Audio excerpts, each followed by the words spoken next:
Máte v peňaženke ešte stále túto plastovú kartičku? Tak sa s ňou pomaly rozlúčte. V roku 2026 je to už len cringe a daň za starobu.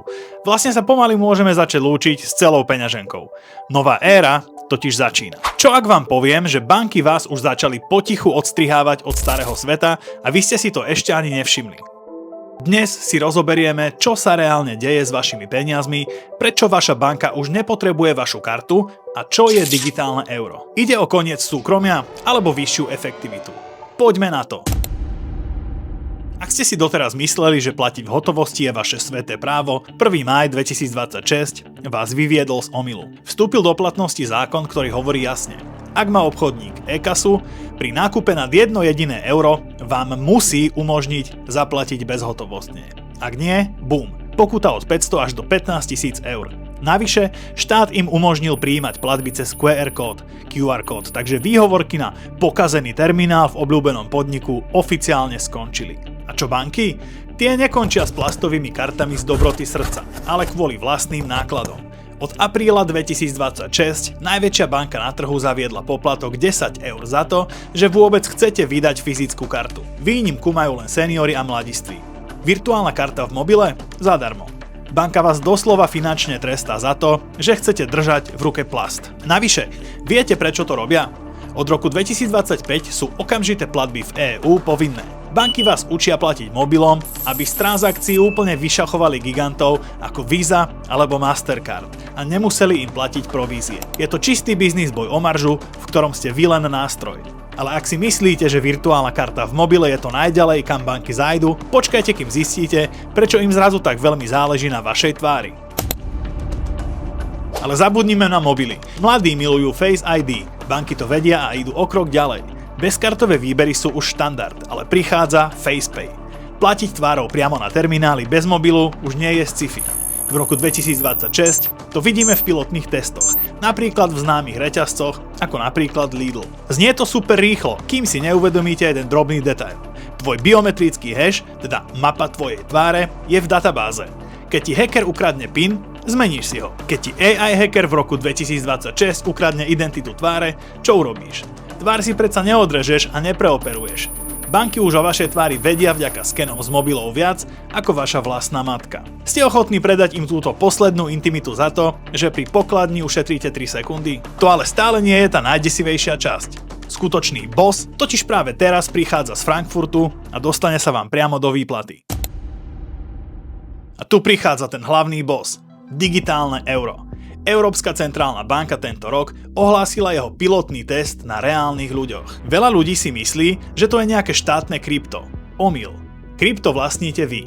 Digitálne euro je ako herná mena, ako V-Bucks vo Fortnite, len v reálnom živote. Štát a centrálna banka k nemu majú plné admin práva. Poprvé, pripravuje sa limit. Viac ako 3000 eur v digitálnej peňaženke nebudete môcť mať. Po druhé, prichádza strach z vypínača na život.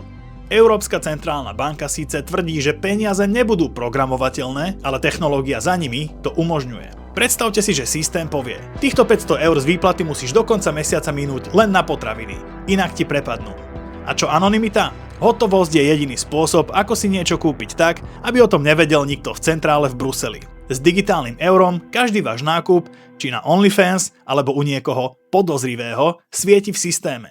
Vďaka AI a novému bankovému zdieľaniu dát vaša banka dnes dokáže predpovedať, kedy dostanete výpoveď alebo kedy sa rozídete s frajerkou ešte skôr, než to viete vy. A podľa toho vám napríklad upraví úrok. Poďme si to ale zhrnúť a zložiť alobalové čapice. Nikto sa vás nesnaží očipovať kvôli ovládnutiu sveta. Je to oveľa prozaickejšie. Nejde tu o nejaké sprisahanie. Ide o 100% efektivitu a nulu nákladov. My sme pre banky iba dáta. Plastová karta je pre nich náklad a hotovosť je nebezpečná, lebo nad ňou nemajú moc. Platenie tvárov a digitálna identita sú ich konečné víťazstvo nad našim súkromím v mene komfortu. Nenadávajme ľuďom, ktorí sa toho boja, do konšpirátorov, pretože ich strach je v digitálnom svete plne legitímny. Otázka pre tento rok už totiž neznie, kedy skončí hotovosť. Otázka znie, koľko slobody ste ochotní vymeniť za to, že je platba rýchla a pohodlná.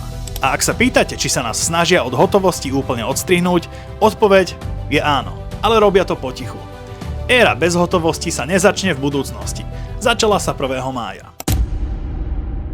A poďme teraz na nejaké predikcie. Ak vyťahneš v roku 2030 v kaviarni 20 eurovku, čašník na teba bude pozerať ako na hipstera, ktorý si púšťa gramofón. Bude to pomalé, nepraktické a pre obchodníka drahé.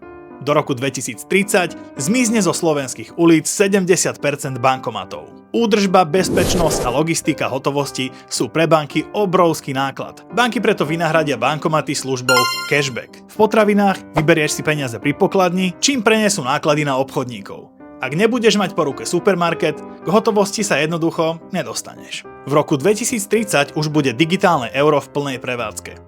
Štát začne vyplácať všetky dávky, vratky daní, príspevky výhradne v digitálnych eurách. Papierové peniaze síce nebudú zakázané, ale štát ich prestane do systému nalievať. Tým hotovosť prirodzene vyschne. Predikcia: vznikne čierny trh, kde bude hotovosť paradoxne drahšia.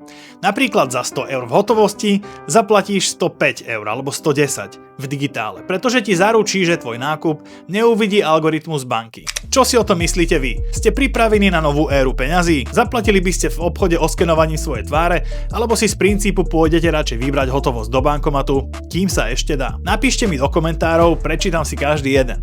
Vidíme sa pri ďalšom videu. Čaute.